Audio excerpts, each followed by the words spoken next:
This is Michael Orl of MobileBurn.com, and today I have with me the LG enV Touch for Verizon Wireless. This is basically the follow-up to the Voyager, even though it bears the enV name.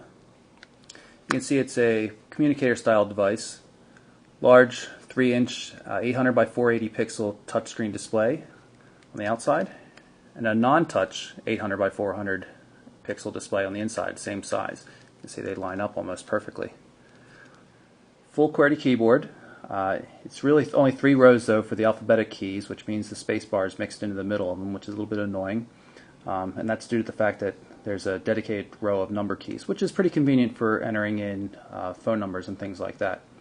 But still, we question the layout a little bit. These 5 keys over here with the strange coloring make up game controls. And while that's a noble intent, I suppose, I find it a little bit distracting when I'm using the keyboard.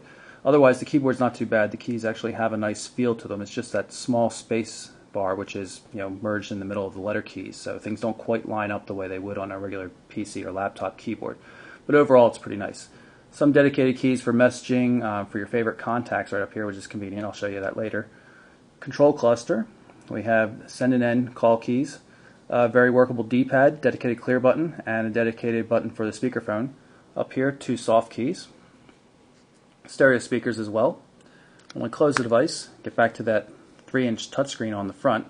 Not much in terms of controls. You can see the 2 call buttons and a dedicated back button and voice button. You can also see that the finish on these buttons down here really picks up fingerprints. It's not it's not a gloss finish or anything like that, but it really holds on to the oils off of your finger, and it looks very dirty very quickly, and it's rather hard to clean too. Otherwise, resistive touchscreen. You can see we unlock it with a swipe gesture here. Nice and bright, not bad looking at all. The device is a little bit big though, just like the original Voyager was. You can see we have a dedicated 2-stage shutter button on the left edge. It's a 3.2 megapixel autofocus camera, LED flash there. So you press in the button a little bit to get focus, and you press it the rest of the way to take the actual photo. Volume controls here, and a lock button as well. You can use this to lock the display easily or unlock it without having to do the swipe gesture. On the opposing edge, we have a micro SD card slot. No memory card is included in the device though, in the box rather. One thing we're pleased to see here is a micro USB port for charging and data. Very nice to see Verizon phones finally getting into the act there. Nothing much to look at up top. So as you can see, it's very hand-holdable, but it is a somewhat large device. The enV3, which came out at the same time, and we also have here, is a much more easily pocketable device. It only features a small external display, and we can show you the 2 side by side. You can see there's a significant size difference, although it's not huge. Both of them are a little bit thick, but the enV Touch has the autofocus camera that you don't get, and there's no touchscreen whatsoever on the enV3, even though they both have a very similar keyboard. Keyboard layout is almost identical. It's just that they're a little bit more spaced on the enV Touch here on the right.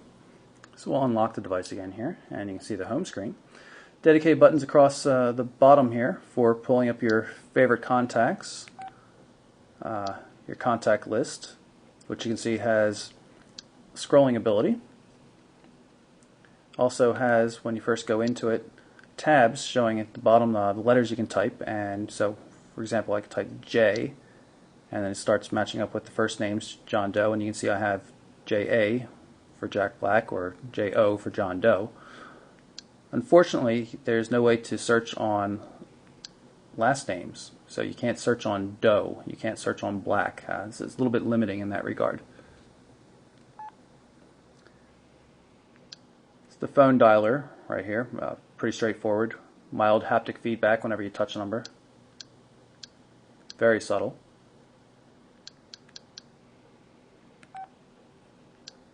And quick access to the messages inbox.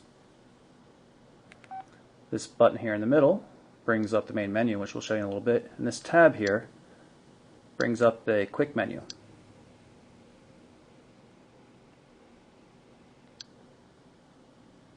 See, it's pretty cool looking the way it flips around. The animations are quite nice.